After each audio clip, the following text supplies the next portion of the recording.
여러분 안녕하십니까? 달마우성론을 방문해 주셔서 대단히 감사합니다. 오늘은 달마우성론 24번째 시간이 되겠습니다. 본문 내용을 살펴보도록 하겠습니다. 금지범부는 왕왕조업하고는 망설무고하니 이렇게 나와있죠. 오늘날에 지금의 범부는 이 말이죠. 범부 중생은 왕왕 이따가 이 말이죠. 업을 짓고는 조업하고 지을 조자 업업자죠. 업을 짓는다. 입으로 마음으로 행동으로 업을 짓고는 망설 허망하게 말한다. 망령되이 말한다 이 말이에요. 무보 과보가 없다. 내가 지은 내가 업을 지었지만은 과보가 없다라고 허망하게 망령되게 말하니 이런 뜻이죠. 기지소 불고제야 어찌 괴로움이 생기지 않겠는가. 여기서 지소는 적어도 이런 뜻이죠. 또는 최소한 어찌 자기가 지은 업에 따라서 최소한의 그런 고통이 받지 않겠는가. 지은 대로 고통을 받는다 이 말이에요. 약이 지소 일이하며 요 구절이 이렇게 이 본문이 나오는 데도 있고요. 빨간 글씨로 지리이 논지하면 이렇게 지리이 논지라고 이렇게 나온 것도 있습니다. 그래서 만약에 지극한 이치로서 그 업을 논한다면 이런 뜻이죠. 전심조 후심보하니 하유탈실이요. 앞의 마음이 업을 짓고는 지는다 이 말이죠. 뒤의 마음이 과보를 받으니 얻으니 이 말이죠. 어찌 벗어날 시기가 있겠는가. 과보를 지으면 반드시 업보를 받아서 벗어날 시기가 없다. 앞마음이 탐진치 삼독에 끄달려서 그런 삼독의 업을 지으면은 뒷마음이 반드시 그 업에 대한 그런 과보를 받는다. 이런 뜻이 되겠습니다. 약 전심이 부조이면 즉 후심 무고하니 부안 망견 업보리요 이렇게 나와 있죠. 만약에 앞의 마음이 말이죠. 앞의 마음이 업을 짓지 않으면 탐욕과 성냄과 어리석음으로 인해서 그로 말미암아서 마음으로 마음으로 짓는 업과 입으로 짓는 업과 몸으로 짓는 업을 부조 짓지 않으면 즉 뒷마음이 그런 과보를 받음이 없다. 업을 짓지 않으면 뒤에 그런 고통이라는 그런 과보가 생기지 않는다. 그렇지만 탐진치 삼독의 업을 지음으로 인해서 그 이후에 뒤에 마음에 그런 과보가 생기게 된다. 그렇지만은 앞마음이 여유해서 진여해서 어디에 집착감도 없고 삼독심이 하나도 있지 않고 육근 청정해서 어디에도 걸림없는 그런 여법한 그거를 초기불교에서는 번행이죠. 청정한 그런 어떤 번행을 수행을 하게 되면은 전신이 달리 이야기하면 전신이 업을 짓지 않으면 앞마음이 여유해서 무심으로 살아가는 그런 삶을 살다 보니까 후심이 그런 고통이라는 그런 과보를 받음이 없게 되니 다시 어찌 망령되 업보를 볼 수 있겠는가? 업보를 볼 수 없다. 전심이 원래 있는 그대로 본래 본심 본마음 그대로를 무심하게 일체적 무심으로 살게 되면은 그런 후심이 그런 고통이라는 그런 과보를 받음이 없다 이 말이에요. 과보가 없다 이 말이에요. 그러니 어찌 이 업보를 볼 수가 있겠는가? 업보가 없다는 볼 수가 없다는 그런 뜻이죠. 경운수신유불이라도 경에 이르기를 경에 말했다 이 말, 일렀다 말했 이와 같이 말했는데 비록 부처가 있다고 믿더라도 이 말, 여기서 이 부처는 깨달은 사람이라는 뜻도 되고 두 가지로 해석이 됩니다. 비록 깨달음이 있다고 믿더라도 이렇게 해도 되고 깨달은 각자가 있다고 믿더라도 또 부처는 각자니까요. 깨달은 사람이니까요. 비록 깨달은 분이 있다고 믿더라도 이 말이죠. 불고행한다면 시명사견이니라 이런 뜻이죠. 말한다면요. 부처가 그 깨달은 사람이 고행을 한다고 말한다면 부처님은 고행을 하신다. 이렇게 이야기한다면 깨달은 자는 고행한다라고 말한다면 시명 이를 이름하여 사등견해라 한다. 부처님은 고행을 하는 게 아니죠. 서가모니 부처님이 깨닫기 전에 아직까지 범부 중생을 있을 때 6년 고행을 했죠. 고행을 했지만 부처님 되시고는 고행을 안 했습니다. 그러니까 이 고락중도 부처님은 고행도 하지 않고 부처님이 되면은 고행을 하지 않습니다. 또 그러면 또 즐거움은 또는 육체적인 또 즐거움을 또 추구하지도 않습니다. 이 고와락을 떠난 중도의 길을 걸어가는 분이 부처님이시죠.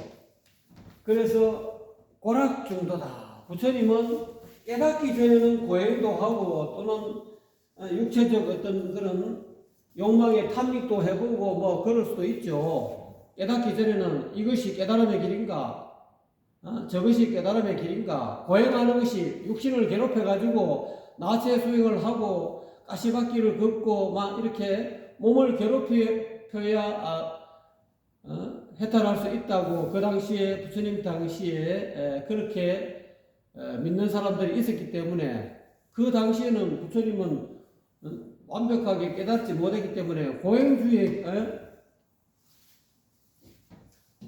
길을 걸어가 봤다. 또한 예를 들어 순세파적인 이 몸의 어떤 쾌락을 즐기는 것이 모든 것의 어떤 깨달음의 길이다 해서 서가모니 부처님은 이미 출가하기 이전에 그런 자기 아버지가 궁궐에서 수많은 궁녀들 풍악을 울리게 하고 또는 맛있는 음식에다가 또는 여자도 공수시키고 이래가지고 육체적인 쾌락을 또 맛봤다.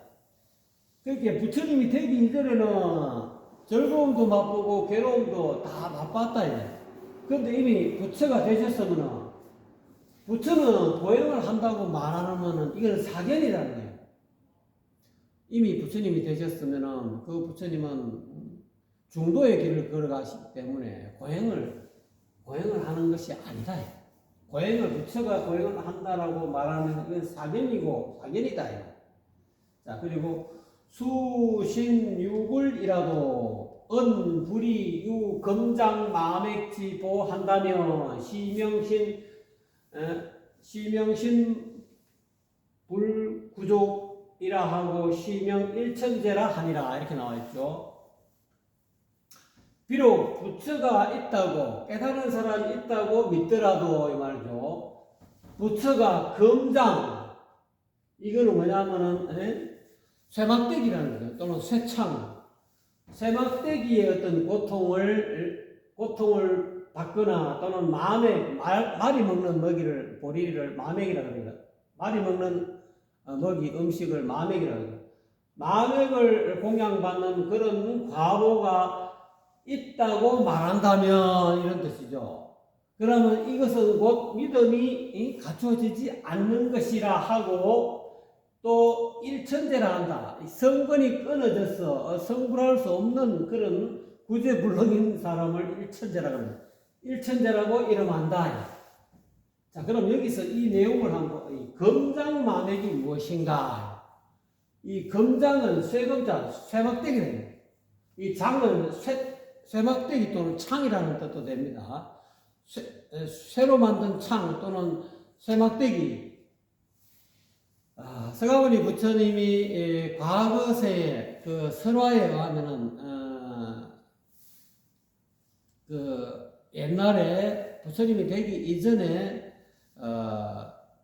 그런 그 수행자 또는 이 출가자에게 이렇게 위협을 했다 그래요. 출가자에게 무기를 들고 위협한 그런 일이 있었고 또는 살해에 가감한 그런 어떤 행위를 했다는 거야. 그러니까 과거세의 어떤 한 생에 어느 한 생에 그런 어떤 업을 지어 있었는데 그 업의 결과로 가지고 이런 검장의 과보가 있었다는 거죠. 이 검장이라는 부처님이 서가 부처님이 깨달음을 얻어가지고 이 좌선할 때 참선 명상에 들어갈 때 갑자기 땅 밑에서 이렇게 쇠막대기가 솟아 올라가지고 부처님이 이렇게 몸을 찔렀다는 거예요. 몸을 찔러가지고 그런 고통을 받는 그런 과보가 있었다는 거죠.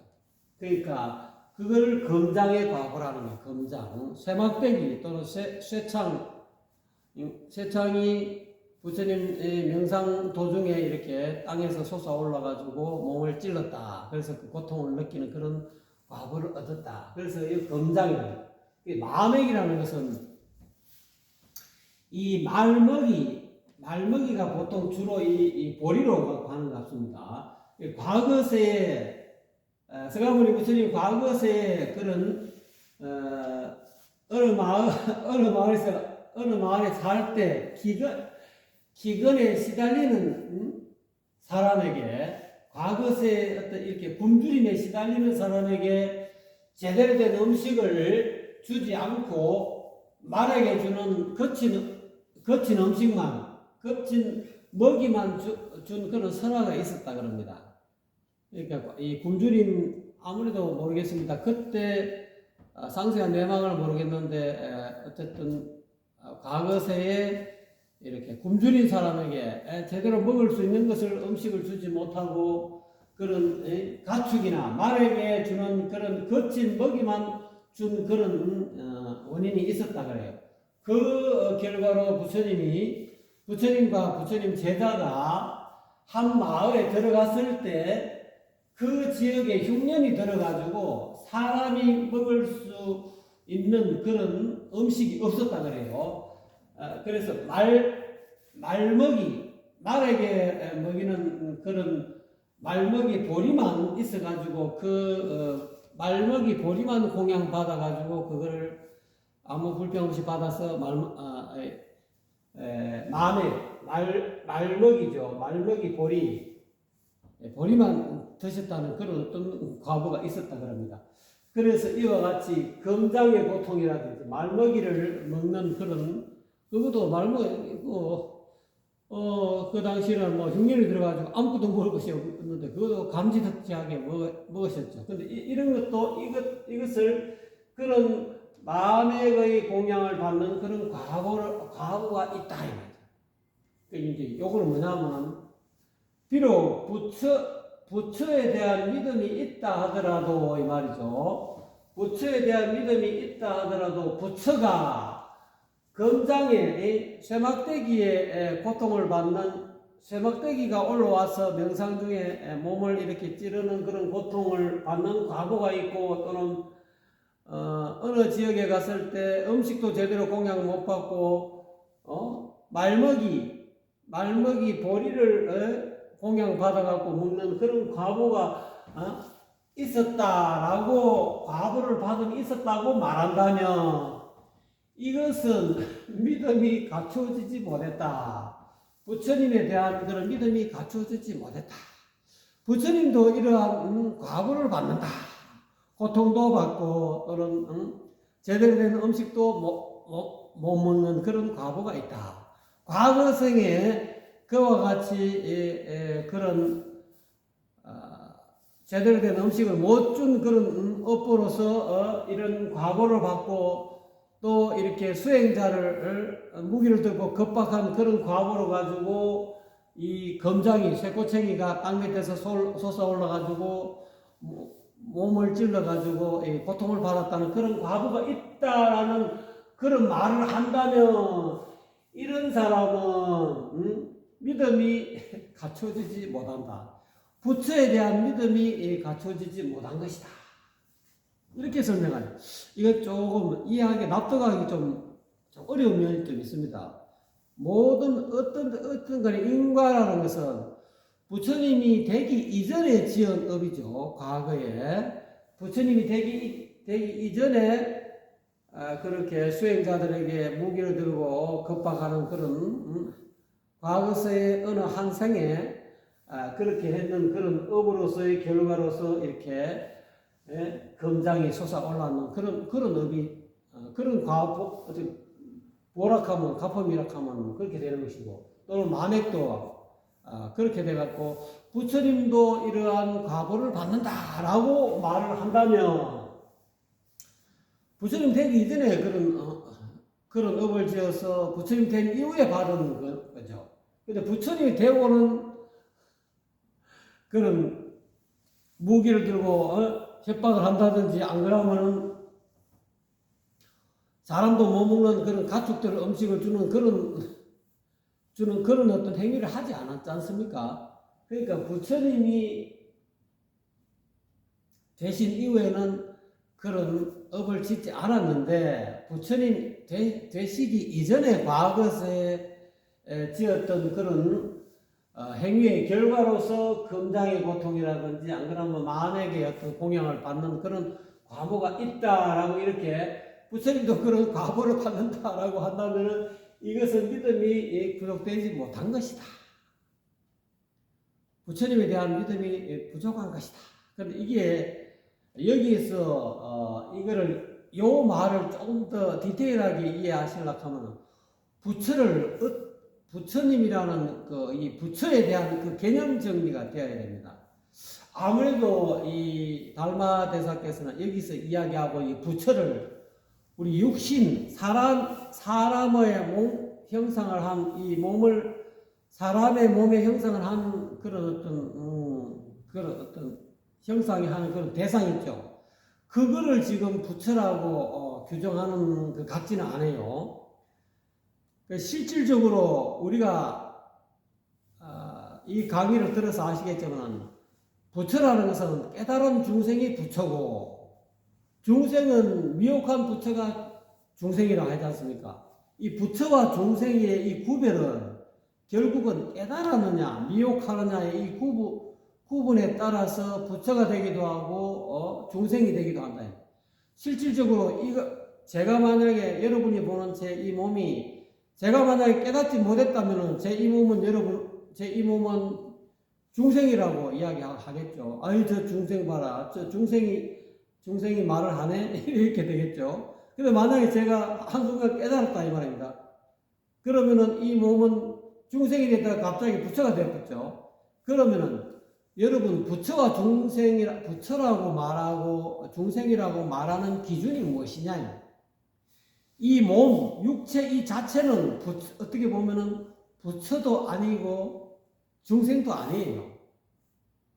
그렇지 않습니까? 이 몸 자체가 부처라고 한다든가 중생이라고 이렇게 고정된 실제적 존재로서의 제가 이 육체가 만약에 저의 이 몸이 여러분에게 보이는 이 몸이 고정된 실제로서의 부처라고 하면은 저는 이렇게 생긴 사람은 영원히 부처다 이 말입니다. 이게 고정된 실체적 존재로서의 만약에 이 몸이 이렇게 생긴 형상을 가지고 이 몸을 가지고 이 몸이 실체적 어떤 중생이라고 하면 이 몸은 중생이 될 뿐이지 부처가 될 수가 없어요. 이렇게 생긴 사람은 무조건 중생이 될 수밖에 없어요. 부처가 될 수가 없어요. 고정화된 육체이기 때문에. 그래서 여기서 이야기하고 있는 부처라든지 여기서 이야기하고 있는 부처라는 거 깨달은 사람은 육신을 가지고 이야기하는 것이 아니다. 부처는 깨달은 미혹하지 않는 사람이죠. 깨달은 사람이죠. 마음이 깨달아서 지혜로워졌으면은 그거를 갖고 부처라고 한다는 거죠. 그거 따지면은 그렇게 해서 그러면 깨달은 마음을 부처라고 봅시다. 그런 해석을 만약에 깨달은 마음이 부처라는 그런 믿음이 있다 할지라도 그런 깨달은 마음이 금장의 고통이나 마음에게 고통의 과보를 받았다고 말한다면 여러분의 깨달은 그 본래 마음, 법신에는 우리가 법신불유 오행중이라고 하죠. 깨달은 여러분의 본래 마음, 불심 또는 열애장 또는 진여의 마음은 또는 청정광명심 여기는 이거는 이미 과보를 떠나 있어요. 청정광명심이 자체가 부처라고 한다면은 검장의 쉽게 말하면 쇠막대기의 고통이라든지 말먹이를 공양받은 그 고통은 이 육신하고 관련되어 있다 이 말. 육신하고 관련되어 있는데 그 육신하고 관련되어 있지만 이 본래 깨달은 이 반야의 마음은 묘지에는 이런 검장이나 마음에게 이 과보를 받았다고 할 수가 없어요. 그래서 법신불유 오행중이다. 법신은 열애장은 진여심은 청정광명심은 오행에 갇히지 않는다 이 말이야. 다 떠나 있다. 육도윤회의 과보를 떠나 있다. 과보를 이해가 되십니까? 그러니까 이제 그렇게 이해하시면은 부처가 깨달은 마음이 검장이나 마음에게 과보를 받는다라고 말한다면 그것은 믿음이 갖추어지지 않는 것이다. 원래 깨달은 마음, 즉 부처는 이런 과보를 받고 자시고가 받는다, 안 받는다 이렇게 말할 것이 없다는 거예요. 그렇게 말하면은 이것은 믿음이 구속되어 있는 것이 아니다. 이게 부처의 실체를 정확하게 알아야 된다는 거예요. 이 육신이 부처가 아니라는 거예요. 그래서 금강경에서 약이색견화 이염성구와 시인행사도 불능견 내려라. 만약에 어떤 사람이 색깔로서 육체적인 이 몸으로서 형체로서 부처를 찾는다 하거나 또는 소리, 음성으로서 부처를 찾는 사람은 삿된 도를 행하는 것이다. 끝내 부처를 볼 수가 없다 이렇게 이야기했거든요. 그때 이야기한 불능견 연애는 바로 이 부처란 말입니다. 부처는 이와 같이 육신으로 갖고 볼 수 있는 것도 아니고 소리, 음성으로 갖고 볼 수 있는 것도 아니고 또는 냄새나 또는 맛으로 갖고 부처를 찾을 수 있는 거, 볼 수 있는 것이 아니다 이거야. 그거를 떠나 있다 이거야. 소리를 떠나 있고 형상을 떠나 있고 맛을 떠나 있고 촉감을 떠나 있는 그런 부처인데 그 어떤 그 열애가 검장의 과보를 받는다 또는 마음에게 어떤 공양을 받은 과보받음이 있다라고 말한다면 이것은 부처에 대한 믿음이 제대로 갖춰진 것이 아니다 이거예요. 부처를 제대로 아는 것이 아니다. 그렇기 때문에 시명 이런 사람은 이런 견해를 가진 사람은 이로써 선건이 끊어져서 부처를 이룰 수 없는 성불할 수 없는 그런 구제불능인 사람이다. 이 부처를 쉽게 말하면 형상에서 찾는 사람은 천년만년이 가도 부처를 찾지 못한다. 부처를 보지 못한다. 이런지 일천재라는 것은 건강에서 이야기하는 색깔로서 모양으로서 거룩한 모양으로서 잘생긴 얼굴로 이 모양으로 또는 색깔로 잘 입은 옷 때깔로 가지고 아주 옷을 근사하게 부처처럼 아주 아름답게 입은 그런 걸 가지고 부처를 찾는 사람이 곧 일천재다 이 말이야. 그런 사람은 천년만년 가도 열애를 볼 수 없다 했거든. 건강경에. 또 이러한 음성으로 가지고 저의 이 음성보다 더 고소하고 더 음성이 깔리고 아주 귀에 그냥 쏙쏙 꽂히는 그런 음성을 가졌다 하더라도 그 음성으로 가지고 부처를 구할 수가 없다. 부처를 찾을 수가 없다라고 금강경에 이야기해놨다 이 말입니다. 그러니까 일천재는 이 믿음이 부족한 사람들, 부처에 대한 믿음이 부족한 사람들이다. 또는 달리 이야기하면 부처를 모르는 사람들이다. 그렇게 어리석은 일천재이기 때문에 이러한 형상에 매달리고 소리에 매달리고 이런 어떤 일천재는 이 성근이 끊어진 사람과 다를 바가 없다. 믿음이 갖춰지지 않기 때문에 성불하기가 힘든다. 그래서 건강에게 약이 새겨나 만약에 색으로서 색깔이나 모양 또는 소리로서 열의 부처를 찾거나 구하는 사람은 삿된 길을 가는 것이다. 결코 열애를 볼 수도 없고 찾을 수도 없다. 이렇게 이야기해놨다. 이게도 이제 좀 그런 금강경의 말씀을 약간 비틀어 가지고 이와 같이 이런 문구로 가지고 설명해 놓은 것이다. 저는 이렇게 보고 싶습니다. 자, 그 다음 구절을 보십시오. 해 성법을 명의 성인이라 하고 해 범법을 범법자를 명의 범분이라 이 말이죠. 성인의 법을 해는 푸른 깨달은 사람을 이름하여 성인이라 하고 범부의 법을 깨달은 사람을 이름하여 범부라고 한다. 여기서 이야기하는 성인의 법은 뭡니까? 성인의 법을 깨달았다는 것은 아까 건강에게 이야기하죠. 색깔을 떠나고 약이 새끼어나 이음성과 범부의 법은 어떻습니까? 색깔로 가지고 부처를 모양이나 색깔로 갖고 부처를 찾는 사람이죠. 그런 어떤 법이 범부의 법이다.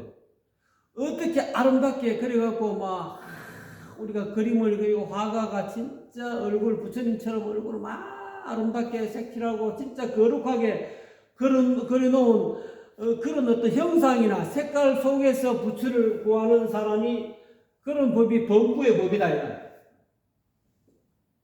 그런 형상이나 또는 색깔 또는 거룩한 음성 또는 연불소리 누가 진짜 더 거룩한 음성을 가졌느냐. 우리가 요즘 뭐 트로트 요즘 TV에 보면은 뭐 트로트 요즘은 대세가 또 트롯이 대세가 돼가지고 뭐 트롯 최고 잘하는 사람, 두 번째로 잘하는 사람이 이제 뭐 탑 10 뭐 나중에는 결국 우승하는 트롯 잘하는 사람 뽑지 않습니까?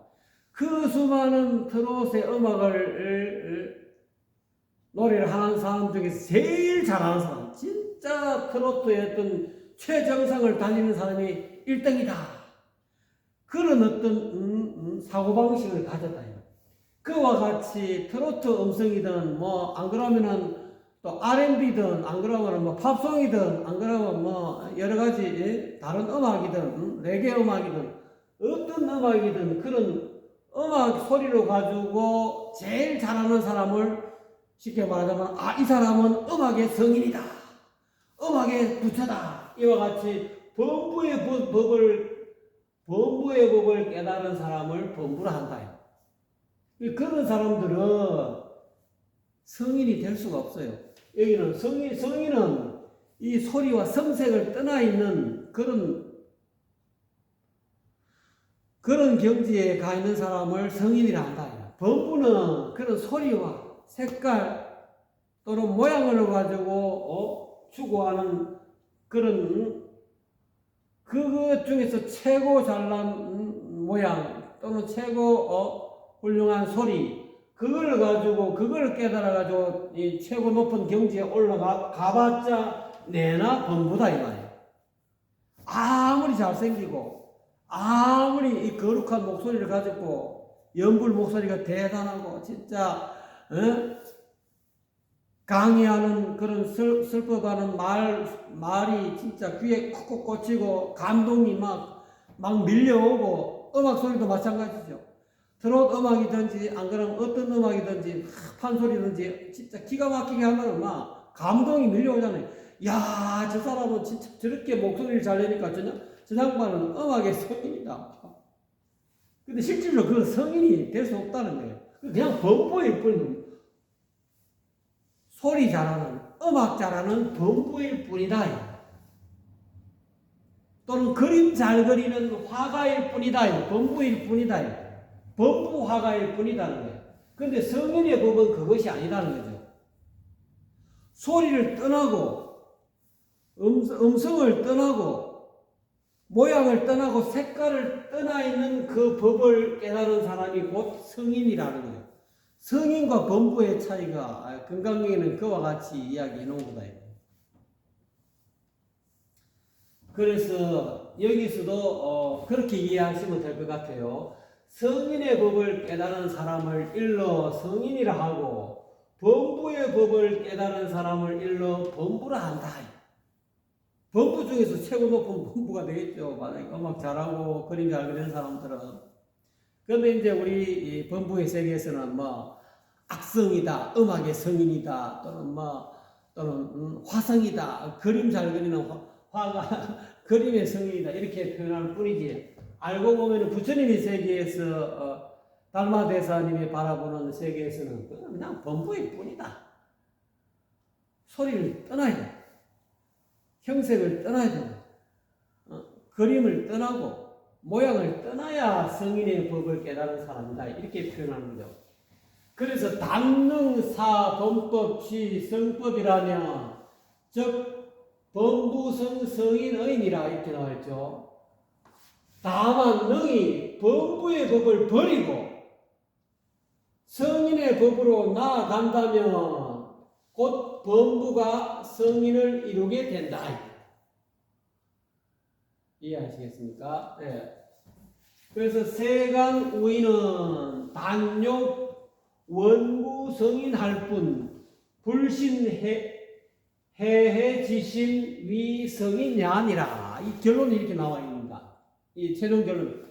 세속에 세간의 어리석은 사람들은 어리석은 범부들은 다만 욕 바란다 하고자 한다 멀리서 성인을 구할 뿐. 여기서 이야기하는 성인은 부처님이죠. 부처. 내 밖에서 내 마음 밖에서 멀리서 성인을 부처를 깨달음을 구할 뿐 불신 믿지 않는다. 그 부처가 열애가 성인이 해해지심이라는 걸 믿지 않는다 이 말이죠.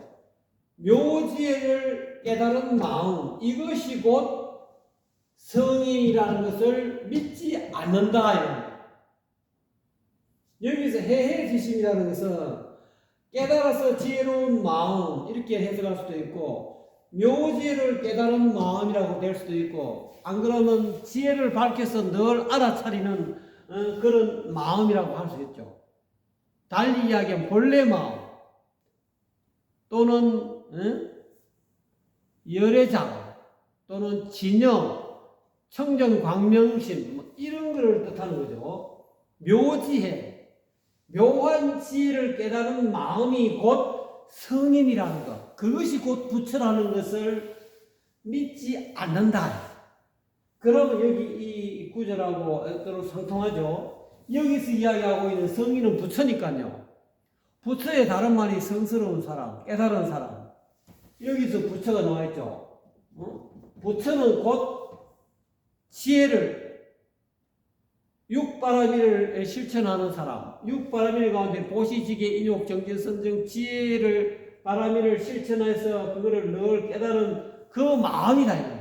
그 본래 열애장 여여한 마음, 진여심 거기에는 이런 과보가 없다 이거예요. 그래서 대성기치론도 그렇게 말하고 있지 않습니까? 일심에는 한 마음에는 진여문과 생멸문이 있다.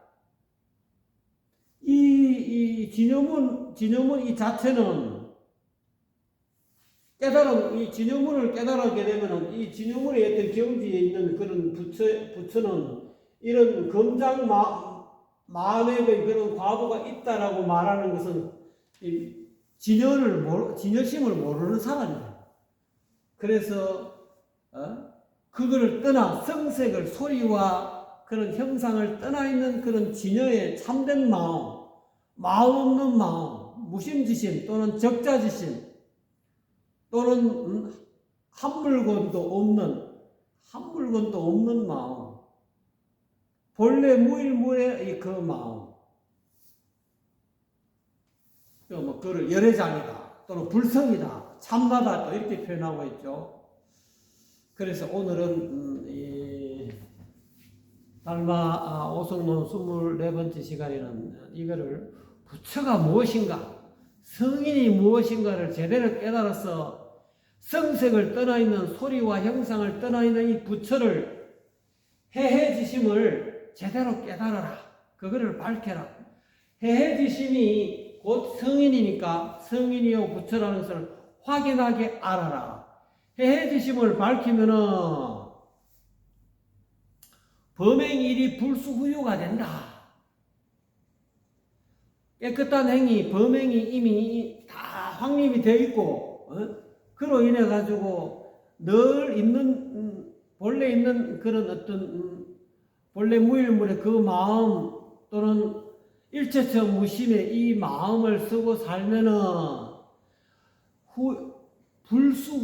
후유를 받지 아니한다. 후유라는 것은 뒤에 욕계세계, 무세계, 중생의 어떤 몸을 받지 않는다. 이게 삼계에서 벗어난다. 그런 의미죠. 그것을 조금 더 색다르게 표현하신 거로 생각이 됩니다. 감사합니다.